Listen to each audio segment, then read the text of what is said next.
ආයිබෝනවල එකතු වෙලා එන්නේ 2014 ශිෂ්‍යත්ව පහවසර ශිෂ්‍යත්ව විභාගයේ පළවෙනි ප්‍රශ්න පත්තරේ 21 ඉඳලා 30 වෙනකම් ප්‍රශ්න ටික සාකච්ඡා කරන වීඩියෝ එකත් එක්ක. ඉතින් අපි කෙලින්ම 21 වෙනි ප්‍රශ්නට යමු.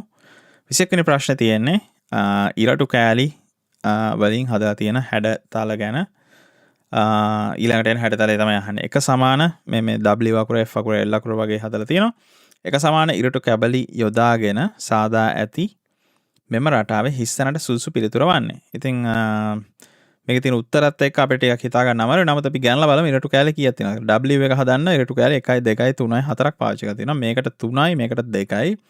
එහෙම නැත්නම් ගොඩක් දුරට එහෙමනම් ගොඩක් දුරට ඊළඟට එන්න ඕනේ 1යි. ඉතින් එකක් තියෙන උත්තරේ පළවෙනි එක අපි ඒක ගමු අපේ උත්තරේ හැටියට. ඊළඟට මෙතන තියෙනවා ආයමත් විවිධ අංක වලින් ලියපු මේ එකක්. නමුත් තේරුම් ගන්න මෙතන තියෙනවා එක ජාතිය හැඩතල දෙකක්. ඒ හැඩතල දෙකත් එක්ක මෙතන එක ජාතිය නම්බර දෙකක් තියෙනවා. ආයමත් අගටත් ඒ වගේම එක ජාතිය හැඩතල දෙකක් සහ එක ජාතිය නම්බර දෙකක් තියෙනවා. මේක ගණනලා බැලුවොත් 1 2 3 4යි 5යි 6යි 7යි 8ක් තියෙනවා හැඩතල. එතකම 1 2 3 4යි 5යි 6යි 7යි 8ක් තියෙනවා නම්බර. ඉතින් මේ කියන එක හැඩතලයට අදාළ නම්බරේ මෙතන තියෙනවා කියලා අපිට හිතා ගන්න පුළුවන්. පළවෙනි එක 4 ඊළඟට 1 ඊළඟට 5 2ක් ඊළඟට 2 3 7 2ක් ඒ විදිහට. ඒ අනුව හිස්තැනට සුදුසු පිළිතුර තෝරන්න. හිස්තැනට සුදුසු පිළිතුර කියන්නේ එතන මේක ගලපලා ලිව්වනම් එන පිළිතුර. ඉතින් අපි මේක දිහා බලාගෙන ලිව්වොත් රවුම කියන්නේ මෙතනදී 7 ඉලක්කම. ඒක නිසා මෙතනට 7 එන්න ඕනේ. ඊළඟට සම්පූර්ණ කොටුව කියන්නේ අග ඉඳලා 3ක් ආපස්සට එන එක. අග ඉඳලා 3ක් ආපස්සට එන 3. ඊළඟට ත්‍රිකෝණය කියන්නේ අග ඉඳලා 4ක් ආපස්සට එන. අග ඉඳලා 4ක් ආපස්සට එනවා කියන්නේ 2. ඊළඟට නිකං කොටුව කියන්නේ උඩ ඉඳලා 3ක්. ඒ කියන්නේ 5. ඊළඟට ත්‍රිකෝණය කියන්නේ දෙවෙනියට එන එක. ඒ කියන්නේ 1. ඊළඟට තරුව කියන්නේ 4. එතකොට මේක තමයි අපි බලාපොරොත්තු වෙන උත්තරය. ඒ වගේ උත්තරයක් තියෙනවද කියලා බලන්න ඕනේ. 7යි 3යි 2යි 5යි 1යි 4. පළවෙනි උත්තරේ ඒ જાති එකක් තියෙනවා. 7යි 3යි 2යි 5යි 1යි 4. ඉතින් ඒක තමයි අපේ උත්තරේ වෙන්නේ. ඊළඟට අංක 23 සහ 24 එක් එක් ප්‍රශ්නයේ මුලින් දී ඇති රූප දෙක එක මත එක තැබූ විට ලැබෙන රූපය කුමක්ද? මේක දීලා තියෙන රූප දෙක එක පිට එක තිබ්බහම හැදෙන්නේ මොකක්ද කියලා අහනවා. ඒ රවුමයි කොටුවයි මේව කරපුවාම කොටුව ඇතුලේ රවුම තියෙන්නයි ඕනේ. මේක රවුම ඇතුලේ කොටුව තියෙනවා. මේක කොටුව ඇතුලේ රවුම තියෙනවා. කොටුව ඇතුලේ රවුම තමයි හරි උත්තරේ විදිහට එන්නේ. ඊළඟට මෙතන තියෙනවා ඉරි දෙකක් කතරයක් විදිහට ගහලා. ඒතර අපේ අන්තිම උත්තරේදී කතරයක් එන්න ඕනේ. ඊට අමතරව කොන් හතරේ බෝල හතරක් තියෙන්න ඕනේ. කතර තියෙන්නේ මේකේ කතරයක් නෙමෙයි. මේක එකතු කිරීමේ ලකුණ. මේක වැඩි කිරීමේ වගේ. එතන මේක හරි. නමුත් මේකේ රවුම් තියෙන්නේ වැරදි තැන. රවුම් තියෙන්න ඕනේ කොන් හතර. ඉතින් මෙන්න මේක තමයි තුන්වෙනි උත්තරේ තමයි අපේ හරි උත්තරය වෙන්නේ. අපි ඊළඟ එකට යමු. 25. මෙම රූපයේ ඇති ඍජුකෝණාශ්‍රාකාර සංඛ්‍යාව හා ත්‍රිකෝණ සංඛ්‍යාව සම්බන්ධයෙන් නිවැරදි ප්‍රකාශය තෝරන්න. ඍජුකෝණාශ්‍රාකාර සංඛ්‍යාව ත්‍රිකෝණ සංඛ්‍යාවට සමානය. ඍජුකෝණාශ්‍රාකාර සංඛ්‍යාව ත්‍රිකෝණ සංඛ්‍යාවට වඩා වැඩිය. ත්‍රිකෝණ සංඛ්‍යාව ඍජුකෝණාශ්‍ර සංඛ්‍යාවට වඩා වැඩිය. ඉතින් අපි බලන්න ඕනේ ඍජුකෝණාශ්‍රද ත්‍රිකෝණද වැඩිය තියෙන්නේ. එහෙම නැත්නම් ඒ දෙක සමානද කියලා. අපි ගනිමු. එතකොට ත්‍රිකෝණ ගැන ත්‍රිකෝණ අපි රතු පාටින් දාමු. 1යි 2යි ඊළඟට මේක ලොකු ත්‍රිකෝණේ 3යි මේක 4යි ඊළඟට මෙතන 5යි 6යි 7යි ඒක සම්පූර්ණ ත්‍රිකෝණය ගත්තොත් 8යි. ත්‍රිකෝණ 8ක් මට පේනවා. ඊට අමතරව නම් මට මොකක්වත් පේන්නේ නැහැ. ඒක නිසා අපි ත්‍රිකෝණ 8ක් කියලා හිතාගමු දැනට. ඊළඟට ඍජුකෝණාශ්‍රාකාර කීයක් තියෙනවද කියලා අහන. ඍජුකෝණාශ්‍රාකාර අපි කොළ පාටින් ගමු. ඍජුකෝණාශ්‍රාකාර 1යි 2යි 3යි 4යි මෙතන මැද දෙකක් තියෙනවා. ඒතර 5යි. ඍජුකෝණාශ්‍රාකාර අඩුයි ත්‍රිකෝණ වලට වඩා මට පේන විදිහට පැහැදිලිවම 3ක් වැඩි ත්‍රිකෝණ. ඉතින් ත්‍රිකෝණ සංඛ්‍යාව ඍජුකෝණාශ්‍රාකාර සංඛ්‍යාවට වඩා වැඩි කියන එක තමයි හරි උත්තරය වෙන්නේ. ඒතර තුන්වෙනි එක තමයි මේකට හරි උත්තරය වෙන්නේ. අපි මේ ටික අපහම කමු. මතක තියාගන්න ඔයාලා ප්‍රශ්න පත්තරේ කටු වැඩ කරන්න යන්න එපා. කරනවා වුණත් පැන්සලකින් හෙමීට ඒක කරන්න. දොඩම් සියල්ලම දෙහිවේ වෙනත් කිසිවක් දෙහි නොවේ එසේ නම් සියලුම දෙහි දොඩම් වේ කියලා තියෙනවා. එතකොට සමහර දෙහි දොඩම් වේ කියලා තියෙනවා. දොඩම් දෙහි නොවේ කියලා. මේක අර මිහිඳු මහරහතන් වහන්සේ ලංකාවට ආවට පස්සේ අහ ප්‍රශ්න වගේ දෙයක්. දොඩම් සියල්ලම දෙහිවේ. එතකොට අපි දන්නවා හිතන්න දොඩම් ගෙඩි 5ක් තියෙනවා කියලා. දොඩම් ගෙඩි 5ක් තියෙනවා. ඒ සේරම දෙහි ගෙඩිලු. එතකොට දෙහි ගෙඩි 5ක්ලු. ඊළඟට කියනවා වෙන මොනවත් දෙහි නැහැ කියලා. වෙන මොනවත් ඊට අමතරව දෙහි නැහැ.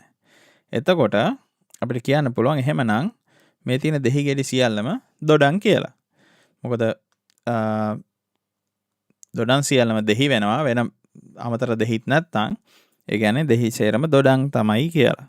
සියලුම දෙහි දොඩම් වේ කියන එක තමයි මං හිතන්නේ උත්තරේ. පළවෙනි උත්තරේ. සියලුම දෙහි දොඩම් වේ. ඊළඟට 27. ඒ රූපේ පෙන්වා ඇති කඩදාසි තීරුව දෙකට නමා නැවතත් දෙකට නවා සියලුම කඩදාසි කොටස් හසු වනසේ B රූපයේ ආකාරයට කපා සම්පූර්ණයෙන් දිගහැරිය විට ලැබිය නොහැකි කඩදාසි තීරුවට අදාළ රූපය කුමක්ද? ලැබිය නොහැකි. ඔයාලා මතක තියාගන්න මෙතන ලැබිය හැකි නෙමෙයි නොහැකි එක ගැන තමයි අහන්නේ. විශේෂයෙන්ම ඒ වචනේ මත මේකේ තියෙන උත්තරේ සම්පූර්ණයෙන් වෙනස් වෙනවා. ඉතින් හිතන්නකෝ අපි මෙහෙම නමනවා කියලා මෙහෙම නැමුවොත්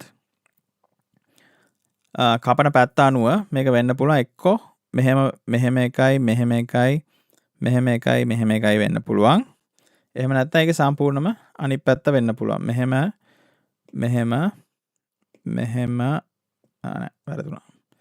මෙහෙම කොහොම හරි මේකේ තියෙන ප්‍රධානම දේ තමයි එක જાතිය හැඩතල දෙක, ඒ කියන්නේ එක පැත්තටම තියෙන දෙකක් එක ළඟ තියෙන විදිහක් නැහැ. හැම වෙලේම විරුද්ධ එකක් වෙන්න ඕනේ. එතකොට මේ පළවෙනි එක හරි වගේ. මොකද ඒකේ මේ පැත්තට තියෙනවා, ආයෙමත් අනිත් පැත්තටත් තියෙනවා.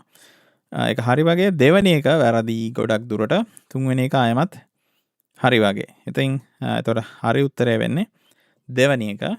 මේ ඔක්කොම එක පැත්තට තියෙන එක. මොකද ඒක වෙන්න බෑ.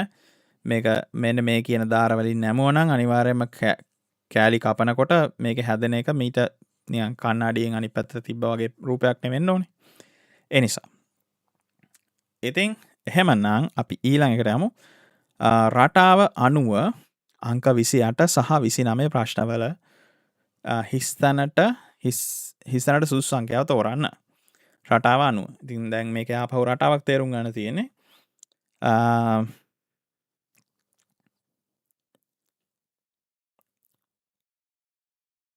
මේකේ රටාව අපි තේරුම් ගන්නකොට විශේෂයෙන් මෙතන තියෙන ලොකු ඉලක්කමක්. ඒක නිසා අපිට මේකේ පොඩි ඉලක්කම් ටිකක් තියෙන්නේ. මේක සාමාන්‍ය සයිස් ඉලක්කමක්. නමුත් මේක පාට ලොකු ඉලක්කමක් තියෙන. ඒක නිසා සමහර විට මේකේ උත්තරේ මෙන්න මේ ලොකු ඉලක්කම් පැත්තට යන තියෙන සම්භාවිතාවය වැඩි. chance එක වැඩි. කොහොම වුණත් අපි හිතලා බලමු. අපිට මේ කියන ඉලක්කමයි මේකයි සම්බන්ධ කරලා මේක ගැන හිතන්න පුළුවන්. අපි මෙහෙම හිතමු. 2 කියන එක 2කින් බෙදුවොත් 1යි.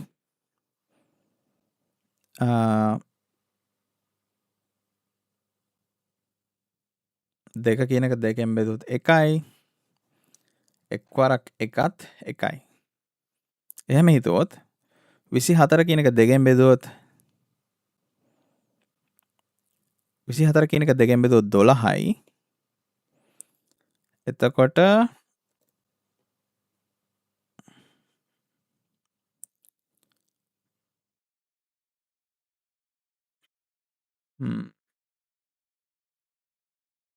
නෑ මෙහෙම ගත්තොත් 2 කියන එක 2කින් බෙදුවොත් 1යි.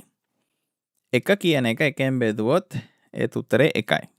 එතකොට 24 කියන එක 2කින් බෙදුවොත් 12යි උත්තරේ. එතකොට 12 කියන එක 2කින් බෙදුවොත් මෙතනට වෙන්න පුළුවන් 6යි. මොකද 2කින් බෙදෙන හේතුව මෙන්න මෙතන තියෙන ඉලක්කමෙන් අපි බෙදන්නේ.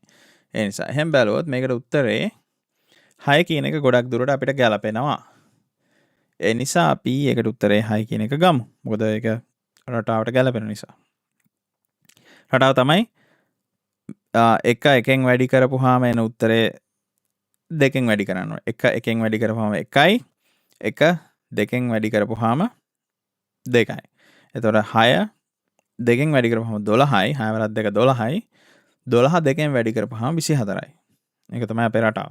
එතකොට මේ 6 කියන එක එකට ගැලපෙනවා. ඊළඟට මෙතන බලමු. මෙතන බැලු බැලමට ඔයාලට පේනවා ඇති 8 තියෙනවා 24 තියෙනවා. ඒ කියන්නේ 8 ඒවා 3ක් තමයි 24. 13 ඒවා 3ක් තමයි 39.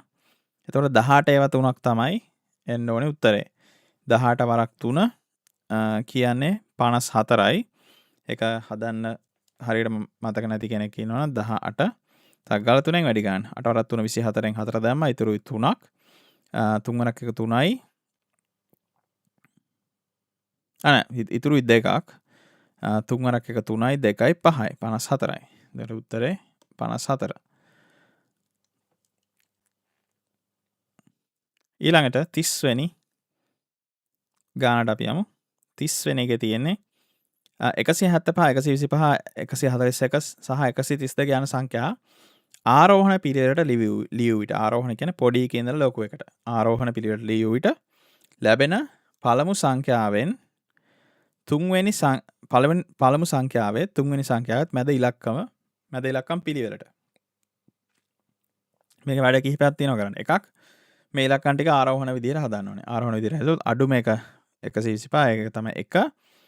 ඊළඟට 132 2 141 3 ඊළඟට 4.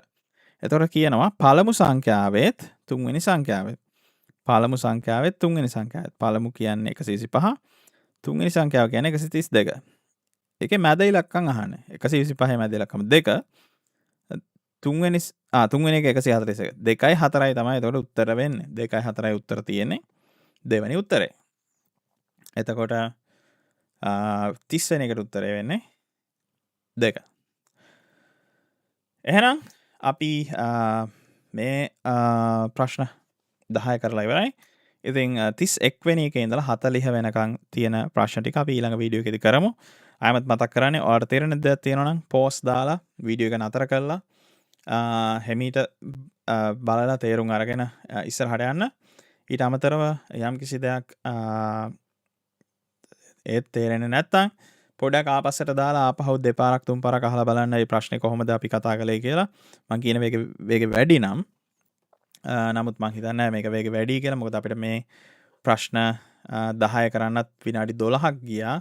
හරිනම් ඔයාලා මේ ප්‍රශ්න ටික කරන්න ඕනේ විනාඩි 10ක් ඇතුළත. මොකද මුල් ප්‍රශ්න පත්‍රයටම තියෙන්නේ සීමිත ප්‍රමාණයක් වෙලාව. ඒ නිසා ඉතින් ඒක නමුත් තේරුම් ගන්න ගොඩක් වැදගත්. ඒක නිසා අනිවාර්යයෙන්ම තේරෙන්නේ නැත්නම් ඒක ආපහු දාලා බලන්න. ආය අහලා බලන්න වීඩියෝ එක නතර කරලා ගාන මුලින් හදලා ඉන්න. තේරෙන්නේ නැත්නම් තියෙනවා නම් මේකත් එක්ක ඉස්සරහට යන්න.